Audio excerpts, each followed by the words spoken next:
Manner cottages में जो एक कॉटेज है वो मरी और गलियात में जो एक आम कॉटेज है इसकी निस्बत कॉस्टली क्यों है?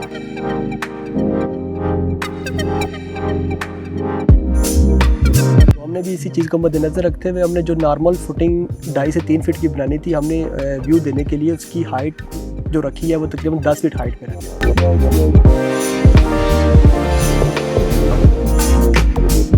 ठीक है कि कल उसके सामने कुछ और कॉटेज अगर तामीर होता भी है तो इसका व्यू ब्लॉक ना हो। बट हम जब उसको व्यू के पॉइंट ऑफ से हाइट उसकी दी है ना, तो वो तकरीबन 12 से 13 लाख रुपया मुझे डेप्थ पड़ गई है उसकी। अस्सलाम वालेकुम डियर व्यूअर्स, कैसे हैं आप सब? खैरियत से हैं? आज हॉलीडे होम मैनर कॉटेजेस की साइट से आपके साथ मुखातिब हूँ। मैं हूँ आपका मेज़बान मोहम्मद मोहसिन और आज एक एक्सक्लूसिव पॉडकास्ट यहाँ पर हम कंडक्ट करने जा रहे हैं जिसका मकसद बहुत सारे ऐसे सवाल हैं जो हमारे क्लाइंट्स की तरफ से भी हैं और ओवरऑल जनरल पब्लिक की तरफ से भी आते हैं। हम चाहते हैं कि हमारे उन तमाम सवालों के लिए जो है ना हम एक एक्सक्लूसिव पॉडकास्ट रखें जिसमें हमारे यहाँ पर साइट इंचार्ज हमारे जुल्करनैन हैदर साहब जो साइट इंजीनियर है वो मौजूद है। आज हमने उनको दावत दी इस पॉडकास्ट में आने के लिए और इंशाल्लाह आज आपके सामने उन तमाम सवालों को अनपैक करेंगे। बहुत शुक्रिया जुल्करनैन साहब, कैसे हैं आप? खैरियत से? Welcome to the podcast. Thank you so much. मैं जैसा कि मैंने इंट्रो में बताया कि कुछ बहुत सारे ऐसे क्वेश्चंस हैं जिसके लिए एक रेलिवेंट बंदे का इस वक्त हम साइट पर मौजूद हैं। हमारी साइट पर कंस्ट्रक्शन आप मेरे अकब में देख सकते हैं, कंस्ट्रक्शन जारी है और हमारे मैनर कॉटेजेस की, तो उसको आप उसी के हवाले से मैं चाहता हूं कि हम अपने पॉडकास्ट का बाकायदा सिलसिला जो है वो आगाज़ करें। मेरा आपसे जुल्करनैन साहब पहला जो सवाल है, मोस्टली जो क्वेश्चन पूछा जाता है क्लाइंट्स की तरफ से भी, ओवरऑल हमारे जो हमारे व्यूअर्स हैं जो हमारे सोशल मीडिया प्लेटफॉर्म्स में हमारी पोस्ट देखते हैं, उन पर उनकी तरफ से ये सवाल आता है कि जो मैनर कॉटेजेस में जो एक कॉटेज है वो मरी और गलियात में जो एक आम कॉटेज है इसकी निस्बत कॉस्टली क्यों है? अच्छा, इसकी ना बहुत सारी वजूहात हैं जिनको मैं आपको एक्सप्लेन करता हूँ।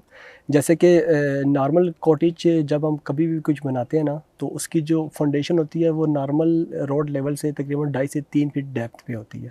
ठीक है, बट हमने अपने क्लाइंट्स को भी देखना है, उनको मद्देनज़र रखना है, तो हमने उनको व्यू भी देना है। पहाड़ों में आपको पता है कि व्यू के बगैर गुजारा नहीं व्यूज़ है। ही इस ऐसी जगहों पर व्यूज़ ही सबसे एक अट्रैक्शन है क्लाइंट्स के लिए। जी बिल्कुल ऐसा ही है। तो हमने भी इसी चीज़ को मद्देनज़र रखते हुए हमने जो नॉर्मल फुटिंग 2.5 से 3 फीट की बनानी थी, हमने व्यू देने के लिए उसकी हाइट जो रखी है वो तकरीबन 10 फीट हाइट पे रखा है। ठीक है कि कल उसके सामने कुछ और कॉटेज अगर तामीर होता भी है तो इसका व्यू ब्लॉक ना हो। ठीक है, जैसे आप मेरे पीछे देख भी सकते हैं, ये 2 कॉटेज बने हुए हैं, तो इनकी हाइट रोड लेवल से तकरीबन 10 से 12 फीट हाइट पे है कॉटेज ना। तो ज़ाहिर बात है जब हमने उसकी हाइट ज़्यादा देनी है तो उस पर कास्ट में तो फ़र्क आना ही है। अभी मैं जब मैं आपकी इधर साइट पर आया हूँ तो मैंने ये देखा है कि आपने यहाँ जो कॉलम अभी मेरे ख्याल 4 जो हैं कॉलम जो हैं वो अभी हाँ अंडर प्रोसेस हैं, कंस्ट्रक्शन हुए हैं, तो मैं इसकी कॉस्ट जानना चाहता हूँ कि इन पर अब तक क्या कॉस्ट सर, है? वैसे नॉर्मली जो फाउंडेशन हम बनाते हैं तो हमारी 2.5 से 3 लाख रुपए उस पर कास्ट आनी थी, बट हम जब उसको व्यू के पॉइंट ऑफ से हाइट उसकी दी है ना, तो वो तकरीबन 12 से 13 लाख रुपया मुझे डेप्थ पड़ गई है उसकी, जो ग्राउंड से फिनिश फ्लोर लेवल तक हमारी हाइट बनती है। ठीक है, 12 से 13 लाख रुपया हमें वो कास्ट पड़ी है जो हमें 2.5 से 3 लाख में पड़नी थी। इसमें आप समझ रहे होंगे सिर्फ कॉलम ही है। कॉलम के अलावा जब हम उसको हाइट दे रहे हैं ना, तो कॉलम के जब कॉलम हमने हाइट पर 8 फुट हाइट तक उठा ली है, ठीक है, उसके आगे हमने रिटेनिंग वाल भी तामीर करवानी थी। रिटेनिंग वाल के पीछे बैक फिलिंग होती है। अब वो तकरीबन रिटेनिंग वाल मुझे एक्स्ट्रा जो डाली है तकरीबन 7.5 लाख की ये रिटेनिंग वाल डली है, तो वो इसलिए हमारी ये कास्ट काफ़ी ज़्यादा हो गई है। नहीं, डेफिनेटली रिटेनिंग वॉल का तो पर्पस तो सिक्योरिटी इन्हेंस करना है, सेफ्टी को इन्हेंस करना है उस जगह की। अच्छा, मुझे मैं आपसे एक नेक्स्ट जो मेरा सवाल है वो ये है कि आपकी जो तामीर है इसमें जो मटेरियल, कंस्ट्रक्शन मटेरियल आप इस्तेमाल कर रहे हैं, इसकी जो लागत आप जैसे आप बता रहे हैं, जी बिल्कुल। ये कैसे बाकी जो आम जो मरी या गलियात में डिफरेंट कॉटेजेस हम बनते हुए देखते हैं, कैसे इससे डिफरेंट है? जो नॉर्मली यहाँ पे मरी में जो मटेरियल यूज़ कर रहे हैं ना, वो यहाँ पे लोकल चीज़ यूज़ कर रहे हैं। सही। इट्स मीन के जैसे हमें क्रश यूज़ करनी है एग्रीगेट, तो यहाँ के वो लोकल पत्थर तोड़ के उसी को यूज़ कर रहे हैं, लेकिन वो पत्थर होता है मज़बूत नहीं होता, नॉर्मल होता है। तो वैसे जो मैं मटेरियल यहाँ का मंगवा रहा हूँ ना, क्रश मरगला से आ रही है, मरगला से क्रश मरी में आ रही है, लानर्सपुर से मेरी सैंड आ रही है जो यूज़ हो रही है। सही। ठीक है, और स्टील मेरा I9 फैक्ट्री से आ रहा है, इस्लामाबाद से यहाँ पे। ठीक है। तो ज़ाहिर बात है, जब अच्छा मटेरियल आप इतने दूर से उठाएंगे, ट्रांसपोर्टेशन चार्जेस भी उससे पड़ने हैं। अब वो चीज़ पड़नी है, अच्छी चीज़ लगानी है। तैयबा का स्टील हम यूज़ करें 60 तैयबा ग्रेड का का स्टील जो है वो ठीक है। तो तैयबा आपको पता ही है, काफ़ी अच्छा ब्रांड है, और 60 ग्रेड का। वैसे नॉर्मली जो बनते हैं ना रेजिडेंशियल बिल्डिंग्स, उसमें 40 ग्रेड का स्टील यूज़ होता है। कभी भी 60 ग्रेड का रेजिडेंशियल बिल्डिंग में स्टील यूज़ नहीं करते। ठीक है, क्योंकि 60 ग्रेड स्ट्रेंथ होती है, ये कमर्शियल एरिया में यूज़ होता है। बट हमने यहाँ पे अपने क्लाइंट्स को भी देखना है, ठीक है, और उसकी मजबूती भी देखनी है कॉटेज की। तो उसको मद्देनज़र रखते हुए हमने अच्छी से अच्छी A+ क्वालिटी का मटेरियल यूज़ कर रहे हैं, इसलिए वो बहुत गुड हो गया जी। ये तो जारी सी बात है कि यहाँ पर आने वाले वक्तों में, यानी ये जो कॉटेजेस बन रही हैं, जो हमारे ऑनरेबल क्लाइंट्स हैं, उन्होंने ये जो है जी बिल्कुल इसको यहाँ पर अपने, यानी उनके लिए, फैमिली के लिए, हर आदमी, कोई भी आम आदमी अपने घर को महफूज बनाना चाहता है जी, कि उसका घर जो है वो महफूज हो। मुझे ये बताएं कि मैनर कॉटेजेस की ऐसी क्या बात है जो इसको बाकी दीगर मरी गलियात के प्रोजेक्ट से थोड़ा सा सुपीरियर या मुमताज़ करती है? सर वो इसकी लुक है। आपने इसका front elevation, no doubt look तो बड़ी सीनिक व्यू है, ये तो है ही है, लेकिन कॉटेज की लुक आपने फ्रंट एलिवेशन देखा है, इतनी यूनिक उसकी हमने उसको डिज़ाइन किया हुआ है ना, कि वो बंदा देख के ही कहता है यार क्या चीज़ आपने बनाई है। ठीक है, उसकी लुक है, उसकी हाइट है, उसका व्यू है, ये मेन पॉइंट्स होते हैं जो किसी घर को दूसरी घर से ना बेहतर दिखाने के लिए हम करते हैं। बाकी कंस्ट्रक्शन तो उधर और भी घर कर रहे हैं, बट वो नॉर्मली लोड बेरिंग हमारे यहाँ के नॉर्मल जो पत्थर होता है उसी को यूज़ करके उसी के ऊपर वो ब्लॉक मैसनरी से बनाते हैं। बट हमने अपनी कंस्ट्रक्शन जो भी बनाई है, हमने फ्रेम स्ट्रक्चर को डिज़ाइन किया है यहाँ पे। मतलब कॉलम है, कॉलम के ऊपर स्लैब है, जो हमारी वाल होती है उसके पास कोई लोड नहीं आता, वो सिर्फ हमारी पार्टीशन वाल होती है। ये एक बहुत बड़ा पॉइंट है, हमारी कास्ट के रिलेटेड भी आता है ये चीज़। ठीक है, जो कास्ट में हमारी इंक्रीजिंग हो रही है, वो इसका भी ये भी बड़ा रीज़न है कि हमने वॉल पे लोड नहीं डाला, हमने कॉलम टू स्लैब से कॉलम, कॉलम से फाउंडेशन में लोड डाला है। तो ये चीज़ें हैं हमारी कॉटेज को दूसरी चीज़ों से बेहतर करने के लिए। अच्छा, मुझे देखें, एक बड़ा एमर्जिंग क्वेश्चन होता है आपसे नॉर्मली, आप जब भी कोई प्रोडक्ट ख़रीदते हैं, मार्केट में जाते हैं, जो भी हाउस होल्ड में यूज़ होती है, इवन हाउस, अब देखिए जब हम घर बनाते हैं तो ज़रूरियात ज़िंदगी का एक वर्ड आप सुनते हैं, हाँ, कि उसमें ज़रूरियात ज़िंदगी की चीज़ें सभी हम इस्तेमाल करते हैं। और जब भी कोई हम हाउस से रिलेटेड कोई भी चीज़ ख़रीदते हैं, वो खा कंस्ट्रक्शन से हो, खा वो किचन से हो, वट घर में होने वाली तमाम चीज़ों के हवाले से जो भी चीज़ ख़रीदते हैं, वो एक सवाल हम दुकानदार से पूछते हैं या जो उसका सेलर होता है, यार इसकी ड्यूरेबिलिटी कैसी है, यानी ड्यूरेबिलिटी कितना ड्यूरेबल है। तो मेरा जो अगला इसी चीज़ से रिलेटेड जो क्वेश्चन है कि ये इसकी मैनर कॉटेजेस की ड्यूरेबिलिटी को आप कैसे मेजर करते हैं या कितना रेट करते हैं? और यानी अब आपको पता है कि ये एक हिली एरिया है, और मैं जैसा कि आपने अपने प्रीवियस क्वेश्चन में बताया कि आप इसमें जो स्टील या यूज़ कर रहे हैं वो भी 60 गेज का है, ताकि ये थोड़ी सी ड्यूरेबिलिटी को इन्हेंस करता है। तो अर्थ क्विक रेजिस्टेंट ये मटेरियल इसमें इस्तेमाल हो रहा है, आप क्या समझते हैं? जी बिल्कुल, हमारी जो नॉर्मल फाउंडेशन अगर हम बनाते ना, तो 2 फीट की हम फाउंडेशन बना सकते थे, लेकिन इसी जो आपका क्वेश्चन है अर्थक्वेक का, इसी को हमने मद्देनज़र रखते हुए हमारी फाउंडेशन की जो विड्थ और लेंथ है ना, वो 5 फुट बाई 5 फीट की है।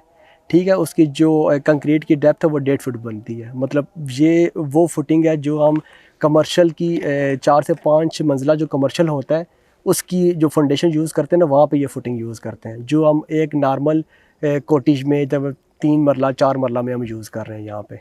ठीक है, तो इसमें हमारा स्टील भी आपको मैंने जैसे पहले बताया 60 ग्रेड का स्टील है, जिसमें हमारे सारा 60 ग्रेड का यूज़ हुआ है, और 6 सूत्र का स्टील है हमारा।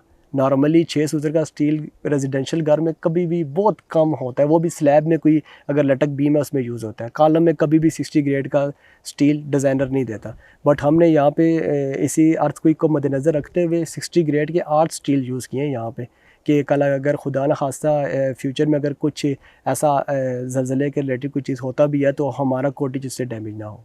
चलें, ये तो बहुत मैं समझता हूँ कि एक अच्छी और मैं समझता हूँ आपके इदारे की जी सर। मैं उनको भी इसके ऊपर खराज तहसीन पेश करूँगा हॉलीडे होम मैनर कॉटेजेस और विरासत.com को, जिनके यानी ये विज़न है कि ड्यूरेबिलिटी और लॉन्ग टर्म इस चीज़ को सोचा गया है इस हवाले से कि आने वाले वक्त में कुदरती आफात से निपटने के लिए जो है ना उसकी प्रॉपर प्लानिंग की जाए। ये जी चीज़ बिल्कुल। अच्छी है। मुझे मेरा यानी आपसे क्वेश्चन है कि एक यानी आप प्रोजेक्ट में ये जो मैनर कॉटेजेस इस वक्त हम देख रहे हैं कि यहाँ पर हमें बहुत सारे घर और चीज़ें कंस्ट्रक्शन भी नज़र आ रही है, रोड्स भी, नेटवर्क भी जो है वो साथ साथ कंस्ट्रक्ट होता हुआ नज़र आ रहा है।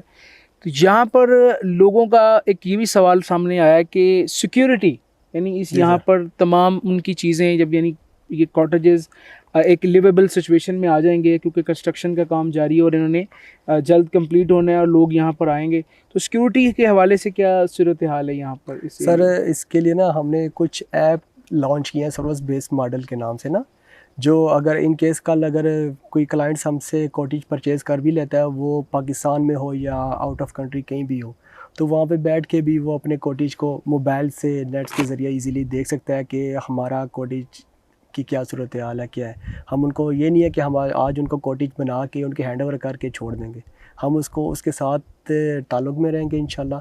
कल फ्यूचर में अगर इन केस अगर कोई मेंटेनेंस वगैरह करवानी है, कुछ और सीन करवाना है, तो हम 24 घंटे यहाँ पे मौजूद हैं, हमारी टीम यहाँ पे होती है। और बाकी सिक्योरिटी के रिलेटेड हमारे वॉचमैन, हमारे सिक्योरिटी गार्ड वगैरह साइड पे मौजूद होते हैं हर टाइम, वो इस चीज़ को मद्देनज़र रखते हैं सिक्योरिटी का कोई इशू ना हो हमारी सोसाइटी में।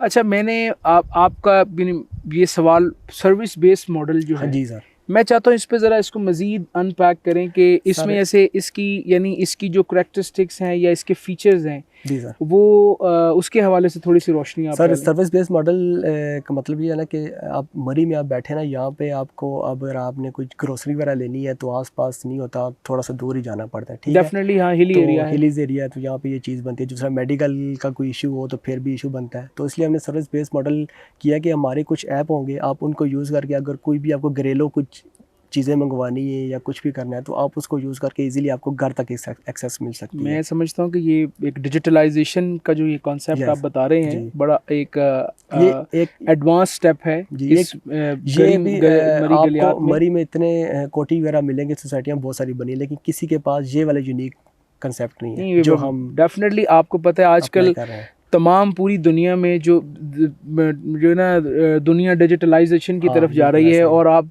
लोग लाखों करोड़ों से ज़्यादा का बिजनेस जो है वो सिर्फ फ़ोन पर बैठे जी हुए सर जो चीज़ें हैं वो ऐसा उसको ही। मैनेज कर रहे हैं और बहुत सारे मामला मैं समझता हूँ कि ये एक ज़बरदस्त इकदाम होगा आपके इदारे की तरफ से।